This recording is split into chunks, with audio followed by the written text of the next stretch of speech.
What's going on, everyone? How's everybody doing? I just got out of watching Terrifier 3, and I'm just gonna say right now, Sienna's the most badass protagonist in a horror movie. I'm just saying. So Terrifier 3 is the fourth installment in the new, I guess you could say, Terrifier franchise, because that's mostly what they're known for. The first movie in all this actually was called All Hallows Eve, which introduced Art the Clown. He wasn't the main focus in there, but he definitely played major roles in there. So basically sounds like a major focus.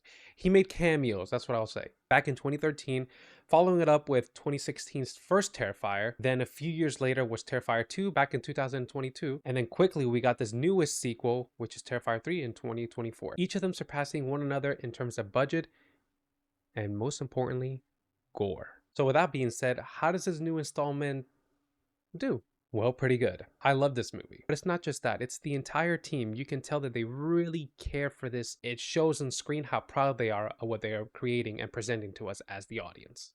Art the Clown is basically the new Michael Myers, Freddy Krueger, Jason Voorhees, Ghostface, etc. horror icon of this generation. The reason why I'm saying that's because of David Howard Horton. He is fully absorbed in the role as Art the Clown. Who knew that a character that basically doesn't talk at all, has no lines in any of the movies that have come before us, kind of similar like Michael Myers and Jason, they don't talk. However, he is so expressive, so much character, but at the same time, he is completely different than all of them. You cannot compare them. I mean, look at him.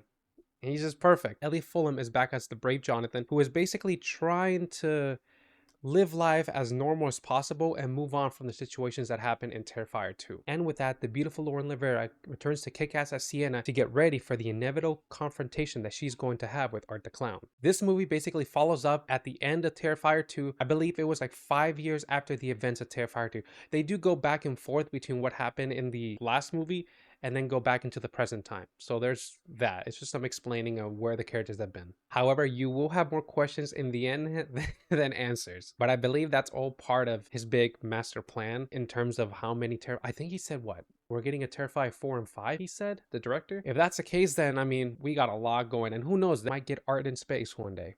However, I will say though, the fact that this movie does take place around Christmas time and the last 3 movies are all on Halloween time, I feel like it'd be pretty cool for them to add as Art the Clown more like a holiday killer. Maybe not, but have him be like, okay, next time we'll go to, I don't know, Valentine's Day or then Easter, and have him be in major holidays in there. That way, when we're watching these movies, you know, we can then pick them off. Okay, you know, it's this certain holiday, let's go ahead and watch it. Like for me, Terrifier 3, I'm always going to watch it, even though it's a horror movie, on Christmas time. The other 3, I'm going to watch on Halloween time. So it'd be pretty cool if they actually do stuff like that. I'd be up for it. So, I mean, Art the Clown in a bunny suit, hey. So how does this movie stack up, especially with Terrifier 2? Well, I will say that in terms of story, I feel like Terrifier 2 does a little bit better. Introduce new elements to Blade that she used at the end, explain it, why she needs it. I won't get into details, but in terms of a stronger, like more cohesive movie, I will say that the second one is a tad bit better. Now to the gore, and oh boy, it is as sadistic and gruesome as ever. My whole theater was laughing, but also in disgust at multiple times of what the heck did we just see. Now there is something that was known in public that was supposed to beat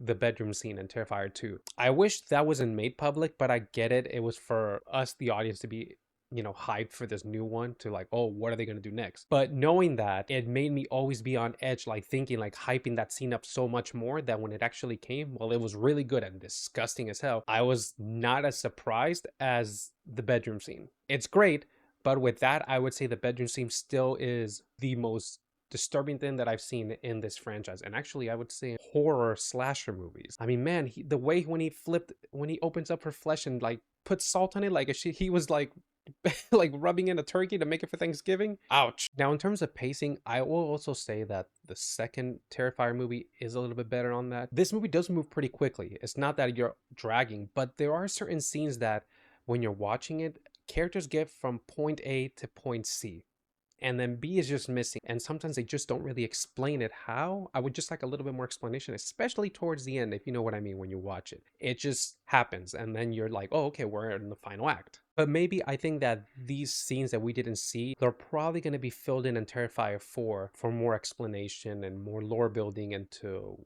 why that happened. So I'm not fully holding it against him. I believe that Damien knows what he's doing. I fully trust him. So it can be a negative if you're just a casual person and you're just watching this, you're like, wait, what? But I'm gonna be patient, and I feel like it's gonna be worth it. So with that being said, I love this movie. It was really fun. It's not perfect, but with all that, I would give this an 8 out of 10. Ranking, I would put it like this. I would put in Terrifier 2, number 1, Terrifier 3 as number 2, All Hallows Eve as number 3, and Terrifier in number 4. I just thought Terrifier, the original one, was just, I don't know, it dragged so much towards like the middle part, and you're just like, all right, come on, can we get it over with? I'm glad that they kind of fixed that in Terrifier 2 and in Terrifier 3. I mean, these movies are just blazing fast. But other than that, that's it. That's my opinion of Terrifier 3. I would definitely recommend watching this, and I would also recommend purchasing this. Now, please, all I'm asking is, can we get, because we already have a 4K for Terrifier 2 and multiple editions, and I know we're going to get that for Terrifier 3, multiple, especially how art is even way more popular. I mean, the fact that you see him everywhere in Spirit Halloween,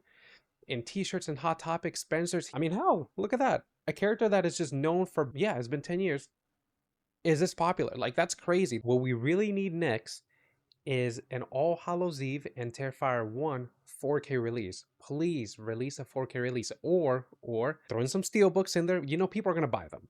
I am, other people are going to. Or just release a big box set. Like, that would be amazing. And include a little horn. So yeah, guys, that will do it for my movie review. Hope you guys liked it. Please comment down below, what were your opinions about Terrifier 3? Did you watch it? Did you watch the previous ones? What's your ranking on them? And yeah, I'll see you guys next time. Bye.